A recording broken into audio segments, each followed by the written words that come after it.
Dr. Shoshany, tell me how you track the eclipse. What is the science behind it all?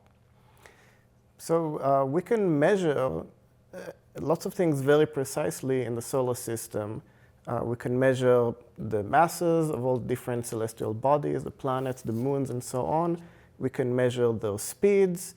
We can measure their exact orbits, how eccentric the orbit is. So is it more elliptical or more like a circle? And we know the precise laws of physics governing the motion, which are Newton's laws of gravity, but also Einstein's general relativity. And using all that data, we can plug it into a computer, and it can calculate when every eclipse is going to happen for the next few hundred years at least, with a precision of seconds. So for this eclipse, we actually knew already years ago the exact second then it's going to start, when the partial eclipse will start, when totality will start, and so on. Have you experienced an eclipse live yourself before? I've only seen, I've seen two partial eclipses. One was in Israel a long time ago when I was an undergrad. And another one, I think it was in 2017, here when I was doing my PhD at Perimeter Institute in Waterloo. There was also a partial eclipse, but I've never seen a total eclipse. So like many, this will be your first experience of a total eclipse. It's going to be my first total eclipse, yeah, and I'm really looking forward to it. As a physicist, as a scientist, this is something that must really excite you because you're going to see some things that you've never had a chance to see and really understand the science behind them. Definitely. It's going to be just, first of all, just all science aside, just a really amazing experience. You know, it's going to be essentially, the sun is going to disappear in the middle of the day. But also understanding all the science and history behind it makes it even more special.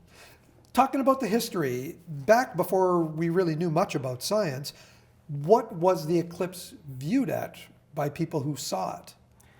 I guess in very ancient times, it may have been seen as some kind of a bad omen. You know, many people saw the sun as a kind of god. Which makes sense because, you know, the sun gives us warmth and light and so on.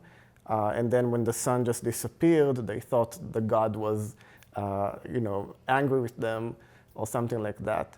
But of course, nowadays we know better.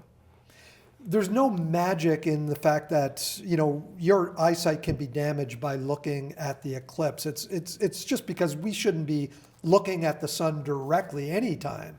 Yeah. I mean, on a normal day, people don't generally stare at the sun. And if you do, you're going to go blind if you do it for long enough. On the day of the eclipse, it's dangerous because people might think because the sun is partially covered by the moon that it's safe to look at. They're going to say, oh, well, half of it is covered, so we should be fine. That's actually not true. Even until the very last second of the partial eclipse, you must not look at the sun unless you have these special glasses. Something like these. Oh yeah, exactly. So if you put these on right now, you're not going to see anything. They have a very, very, very strong filter. And by the way, if you use glasses like this, make sure there are ISO 123122 certified. Don't get glasses from Amazon or Walmart or something like that.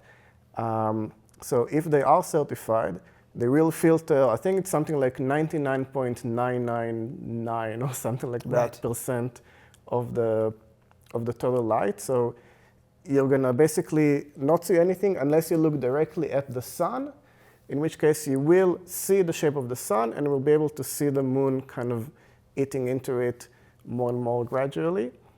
And you should keep them on at all times. Of course, if you want to look away from the sun and see what's going on around you, take it off. But leave it on until the very end of the partial eclipse, when the total eclipse is starting. That's what we call totality. So, and in the moment when you don't see anything through the glasses, that means it's safe to take them off. So essentially, you look through them, you will see the sun being eaten more and more by the moon. You'll see less and less light from the sun. When you see no light from the sun anymore, it is safe to take them off, but only for a few minutes until totality ends. Right. And then all the same things basically happen in reverse. Then you have to put them back on. I also made a makeshift pinhole camera here. Yeah. Really, really quickly. And again, how that would be used to reflect the sun onto another piece of paper. I remember making them in elementary school in a shoebox as probably an easier way of doing it. Yeah, you can make it in a shoebox, and you can make a little viewing hole in the side so you can look inside. This is it's a very good alternative to using Eclipse glasses because then you don't have to put glasses on as long as you just look away from the sun when you're viewing the pinhole projector.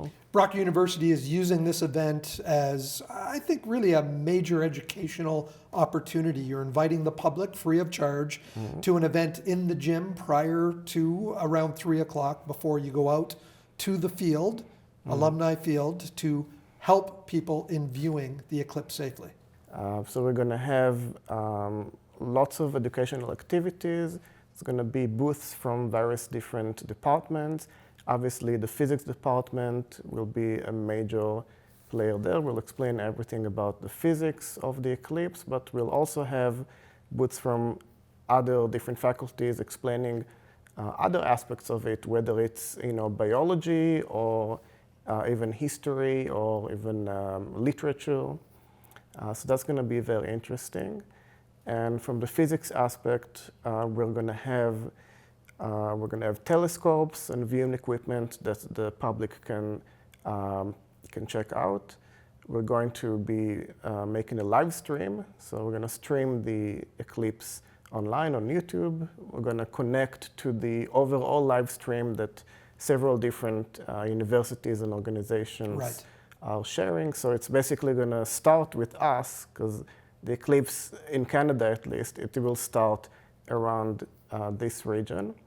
The image behind us here in the studio right now, what are those? You said Bailey's beads? Yeah, so this image probably was taken just a few seconds before totality, so a few seconds before the moon completely covers the sun. So, the moon is not a perfect sphere. It has mountains and valleys, it has a topography. So when the moon is just about to cover the sun and there's still a sliver of sun that is not yet covered, this light passes through these valleys on the side of the moon. And that's why we see those kind of individual beads. Basically, each bead is a valley where the light passes through.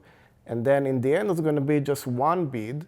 And that's when we're going to see what's called the diamond ring effect, where we'll have the sun's corona, which is this light all around. That's basically the ring.